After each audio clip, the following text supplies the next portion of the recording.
राजकुमारी शशिबाला। राजा विक्रमादित्य सावधानी से पुनः पीपल के पेड़ के पास पहुंचे।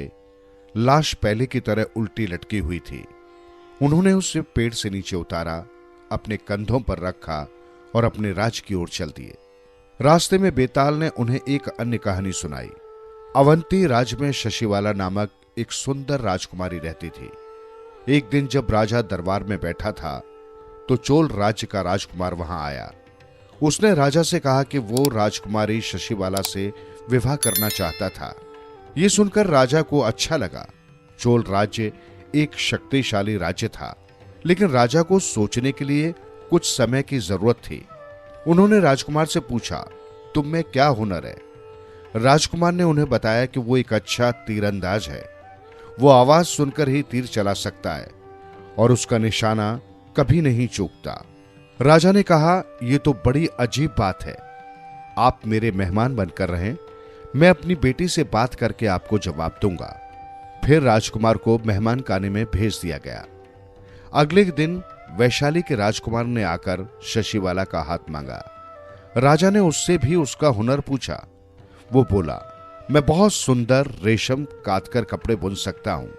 ये काम किसी दूसरे को नहीं आता। मैं थोड़ा सा कपड़ा अपने इस्तेमाल के लिए रखने के बाद बाकी सारा कपड़ा गरीबों को बांट देता हूं। ये कहकर वैशाली के राजकुमार ने अपने बुने हुए कपड़े का नमूना राजा को दिखाया। राजकुमार की बातें सुनकर और कपड़े की कोमलता देखकर राजा हैरान रह गया। ये तो वाकई कमाल की बात थी। राजा ने उसे भी अपने मेहमान खाने में ठहरने को कहा ताकि वो कोई फैसला कर सके। वैशाली का राजकुमार किसी भी हाल में राजकुमारी शशिबाला से शादी करना चाहता था, इसलिए उसने वहां ठहरने से मना नहीं किया। वो जानता था कि इस मामले का निर्णय होने में थोड़ा समय लग सकता है।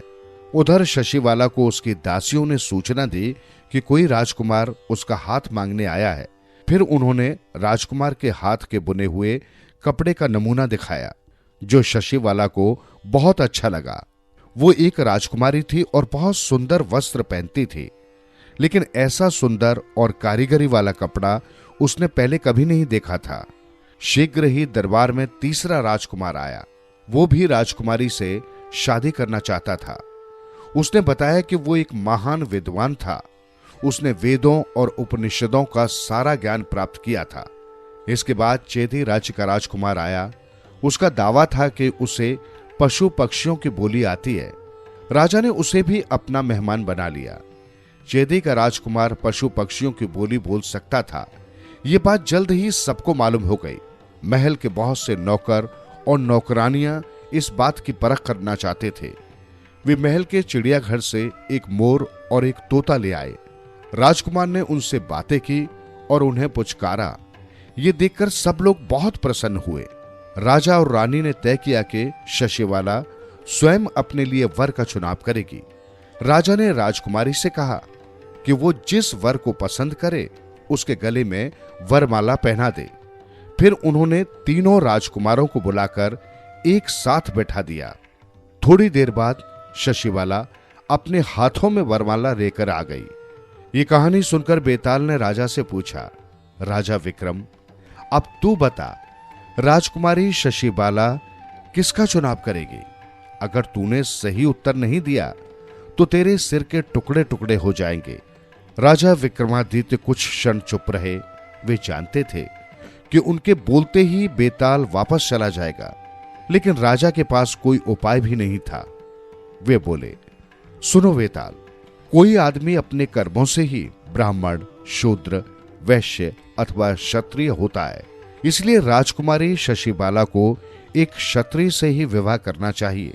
शशिबाला अपने लिए चोल देश के राजकुमार को चुनेगी, क्योंकि वो एक क्षत्रिय यानी योद्धा है। हम ये नहीं कह सकते कि बाकी तीनों राजकुमार गुणी नहीं हैं, लेकिन प्रत्येक गुण का हर जगह एक महत्व होता है। राजकुमारी ने उन तीनों राजकुमारों को भी अपने राज्य से सम्मान के साथ विदाई दी होगी तथा उनके गुण और कला की प्रशंसा की होगी। बेताल बोला, विक्रम, तुमने सही उत्तर दिया।